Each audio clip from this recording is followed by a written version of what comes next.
naman kung saan isasagawa ang anti-corruption rally na pangunahan ng United People's Initiative. At sa mga oras na ito ay makakausap natin ang dating National Security Advisor ng Duterte Administration, walang iba kundi si General Hermogenes Esperanjen. Good afternoon, magandang hapon po. Welcome po dito sa SMNI. Magandang hapon, Jason, at magandang hapon sa ating mga kababayan, lalo na yung mga sumusubaybay sa mga programa ng SMNI. At yung mga sumusubaybay dito sa rally ngayon, dito sa EDSA. Sir, bakit po mahalaga itong sinasagawa nating protesta dito ngayon at bakit po tayo nakikiisa dito sa anti-corruption rally? Alam mo, Jason, kinararangal talaga namin, kinararangal ko 10 ng aking mga kasama dati sa serbisyo at mga kaklase tulad ni Admiral Carlos at yung iba pa na mapasama dito ngayon. Ito ay aming pakikiisa sa sambayanan na lumaban sa korupsyon na talagang sumisira na sa ating bayan. Alam nyo, itong korupsyon na to, napakalaki na ng impact o epekto nito sa ating kabuhayan at ekonomiya. Alam nyo bang ang inflation ngayon ay hindi na natin maisip ang kamahalan ng mga bilihin ngayon. Kaya yung mga ating mga kababayan, lalo na sa mga daily wage earners, yung mga arawan kung magsweldo o buwanan man, ay talagang nahihirapan dahil sa kamahalan ng bilihin. Bakit mahal? Isa na dito, makikita mo kung anong epekto ng korupsyon sa ekonomiya. Yung ating foreign direct investments ay bumaba ng 40%. Napakalaki.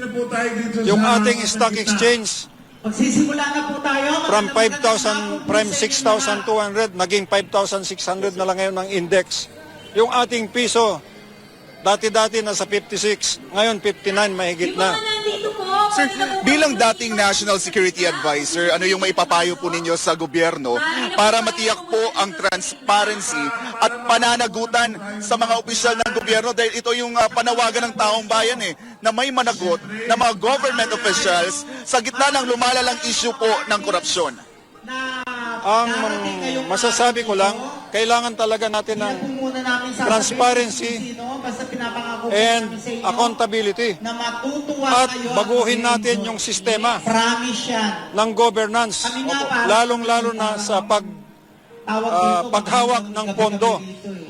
At ang isang specific na recommendation ko dyan, gamitin na natin ang blockchain at artificial intelligence para sa budget ng Pilipinas, sa DBM, pati na rin sa COA, sa Securities and Exchange Commission, sa BIR, sa Bureau of Customs, at iba pang departamento, lalo sa DPWH. Nang sa ganon, ay alam natin kung saan napupunta ang ating kaban ng bayan. Alam natin kung sino ang kumukuha ng ating pondo. At kung pagbabago ang kailangan reforma, isa sa panukala ko ay magkaroon tayo ng Constitutional Convention kaagad upang mabago ang mga sistema hindi lang sa istruktura ng gobyerno kundi sa pamamaraan ng governance. Nakita ko kanina sa isang malapit na eskwelahan ng mga high school at elementary. Alam mo, ang karato lang nandun, nakita ko, no to corruption, yes to accountability, yes to good governance. Biro mo, mga bata yon at saka mga teachers, yun ang sinasabi nila. Alam ko, yun din ang gusto na nakakarami. Ito ngayon ang gustong gawin dito ng mga taong nandito. Good governance, accountability, and no corruption. Sir, paano yung po tinitingnan yung papel ng militar at ng mga uniform personnel sa mga ganitong uri ng pampublikong protesta, especially po, General, sa laban natin kontra korupsyon? Alam mo, nag-chief of staff ako, hindi ba? Nag-chief ako, nag-commanding general ako ng Army. Sa active service, may talagang katungkulan yan upang sumunod sa constitutional duties nila. Meron dyan chain of command, pero ang nangingibabaw dyan is securing the land and protecting the people. Sinabi naman ni Chief of Staff, meron siyang statement, he will protect our rights, our freedom of expression. Gagawin nila yan at ako'y nagpapasalamat. Nagpapasalamat ako na sana igawin nila yan. At kung magkaroon man ng conflict ang gobyerno at ang tao, sana ay bigyan nila na mabigat na konsiderasyon ang tao Sa tingin ni para sa tao. Sa tingin niyo, General, ano ang pinakamalaking banta sa national security kung hindi matutugunan ang panawagan ng taong bayan na labanan, tuldukan na ang korupsyon? Para matuwa kayo. Alam mo, bigay namin sa if inyo. I may define national security, Sasabihin na namin sa inyo yung dalawa sa national security is a condition or a state Inaabangan din ito ng where the welfare and well-being of the Filipino people, kami. where territorial integrity and sovereignty, where our government efficiency of institution, yung araw na ito. where our culture and way of life are preserved or protected or enhanced. Ngayon, ano ang sinasabi mong epekto sa national security? Lahat. Yung pataas ng pataas. Dahil sa corruption, Pataas. apektado yung well-being Siya. Pagkatapos, ng Pilipino. yung isa mapapanood Mataas ang nyo, bilihin, sumasayaw masamang na ekonomiya. ganito. Dahil sa corruption, wala kang pambili para sa modernization ng armed forces, territorial integrity, para sa pondo ng sundalo at pulis at coast guard. Yung iyong government institutions ay sira-sira na rin tulad na nakikita natin ngayon sa public works. Wala nang maniniwala. Sino pa ang magbabayad ng buwis kung hindi naman naniniwala sa gobyerno? Yung ating way of life ay hindi na natin masunod.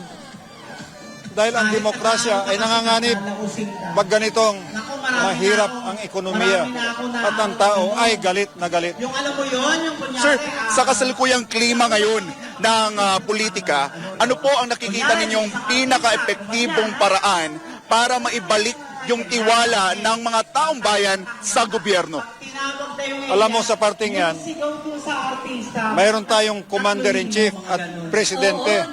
Malala. Para sa akin bilang galing na militar, Malala. natatandaan ko pa rin yung command responsibility Pagkatapos hindi niya or presidential prerogative and presidency responsibility. kasi kapag nagpe- Kung may problemang nangyari sa bayan, responsibilidad ng presidente yan. performance level. Kung may masama, kailangan hanapan niya ng solusyon Ano? at remedyo.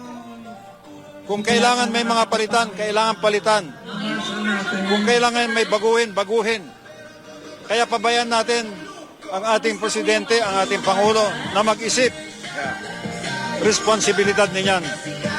Kung hindi niya kaya, mananagot siya sa tao, sa ating mga kababayan. Sir, bilang panghuli na lang po, anong mensahe po natin sa ating mga taong bayan, especially sa ating mga men in uniform, sa ating mga kasundaluhan, at sa lahat ng otoridad po, especially sa nagpapatuloy natin na laban kontra korupsyon? Unang-una sa mga kasama kong retirado na nandito sa EDSA, o nasa Luneta, o nasa Cebu, o nasa Davao, o iba pang lugar sa Pilipinas o sa ibang bansa. Ako ay nakikiisa sa inyo, sa inyong galit sa korupsyon.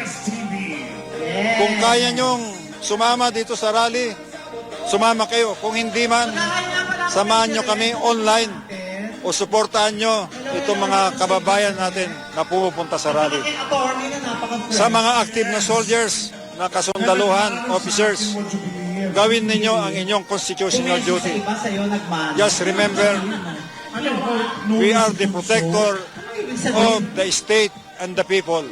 Halina kayo dito, pumasok na kayo.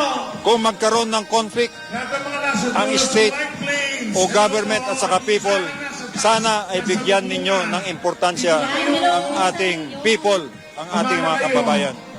Alam nyo yan. At saludo ako sa inyo dahil mayroon kayong statement to respect freedom of expression and freedom of assembly. Maraming salamat po, General. At yan po, mga kababayan, ang dating National Security Advisor ng Duterte Administration. Walang iba kundi si General Hermogenes Esperon. At ito ang pinaka-latest updates mula dito sa EDSA People Power Monument. Mahalin mo